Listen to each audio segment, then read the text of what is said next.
Ini adalah cara menyontek yang sangat hebat. Perhatikan jam di dinding. Saat jarum menit menuju ke angka berapa? Artinya si anak jenius, Lin, akan memberikan jawaban untuk pertanyaan nomor berapa. Sedangkan angka 1, 2, 3, 4 melambangkan pilihan A, B, C, D. Saat jarum detik menuju ke suatu angka, Lin akan mengangkat tangan kanannya. Dan jawabannya adalah pilihan yang sesuai dengan angka yang melambangkannya. Misalkan jarum detik menuju ke angka 3, berarti jawabannya C. Tetapi kali ini, setelah selesai mengerjakan tesnya, Lin si jenius segera menyerahkan kertas tesnya dan pergi. Ada apa? Ternyata rencana sontekan kali ini bukan menggunakan jam.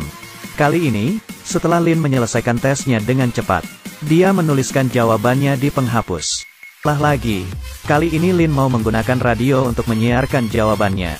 Rencananya sangat mudah, dia meminta kliennya untuk mengingat 4 macam suara spesifik sebelum ujian, yang melambangkan 4 pilihan jawaban A, B, C, D. Kemudian dia diam-diam ke ruang siaran radio, lalu mulai menyiarkan suara spesifik yang sudah ditentukan, sesuai dengan urutan jawaban yang ada di penghapusnya. Dan menyiarkannya melalui radio ke setiap ruang tes. Suara titi, melambangkan A. Suara yang seperti suara bel melambangkan B. Suara kerusakan sistem adalah C.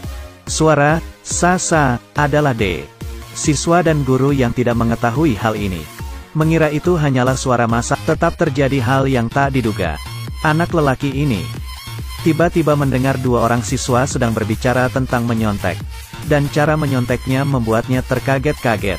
Dia berkata bahwa setelah mendengar suara teredam, maka radio akan menyiarkan jawaban tes dengan menggunakan suara spesifik, sesuai dengan urutan pertanyaan tesnya.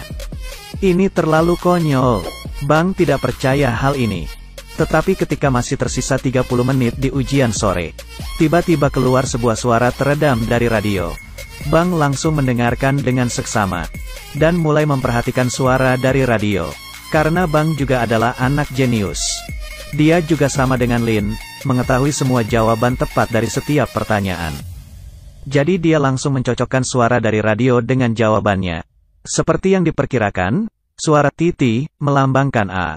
Suara seperti suara bel melambangkan B. Suara kerusakan sistem adalah C. Suara sa-sa adalah D.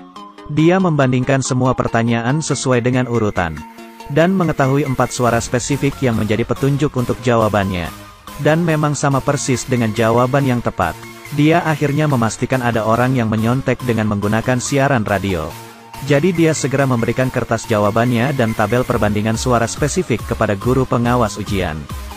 Melaporkan ada orang yang menyontek dengan siaran radio. Tetapi si guru malah menganggapnya sebagai omong kosong.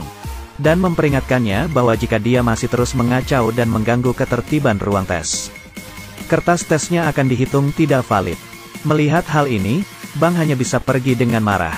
Tetapi baru saja dia keluar dari ruang tes, dia langsung teringat, jika ingin menggunakan siaran radio untuk menyontek, berarti pemberi sontekannya pasti ada di ruang siaran radio.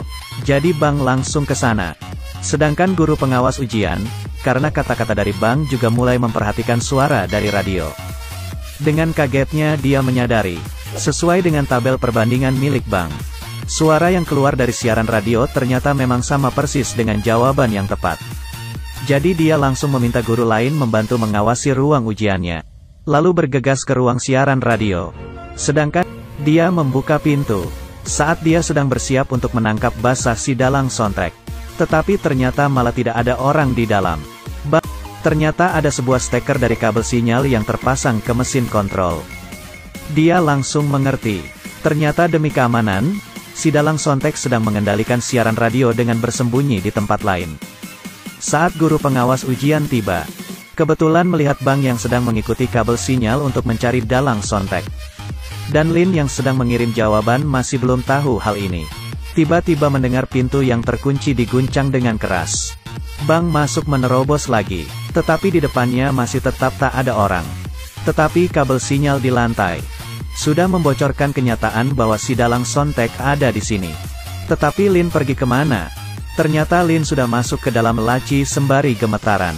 Dia melihat melalui celah bahwa orang yang datang adalah Bang dengan tatapan marahnya. Dan Bang juga menyadari satu-satunya laci yang bisa menjadi tempat sembunyi. Dia mendekat perlahan-lahan. Lin dibuat ketakutan sampai menangis dan jantungnya hampir berhenti. Tetapi saat dia mau membuka pintu, tiba-tiba Bang menginjak sebuah USB dengan bentuk piano. Dia mengingat dengan jelas pemilik dari USB ini. Bukan siapa-siapa lagi, dia adalah Lin.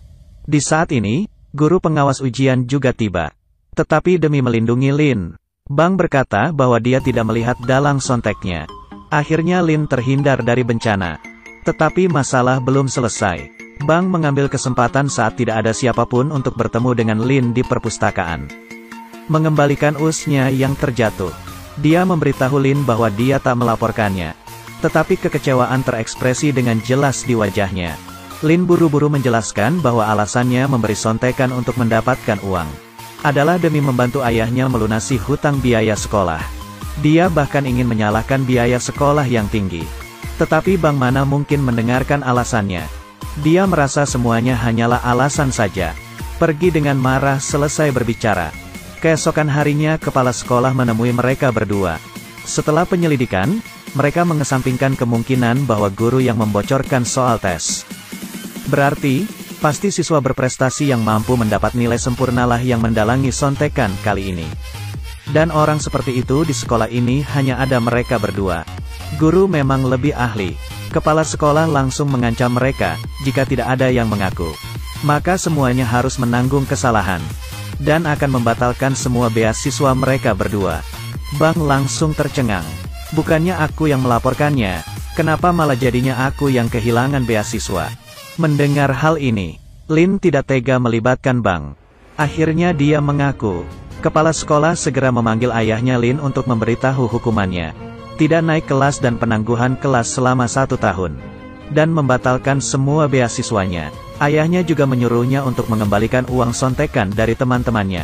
Dia akan menjual mobilnya untuk melunasi hutang. Lin tidak dapat memberontak ayahnya, jadi dia mengembalikan uangnya ke teman-temannya. Akhirnya Lin memulai masa penangguhan kelasnya yang panjang. Tetapi dia pasti tak menyangka, biarpun dia jauh dari sekolah, dia masih tidak bisa lepas dari nasibnya yang dicari-cari orang.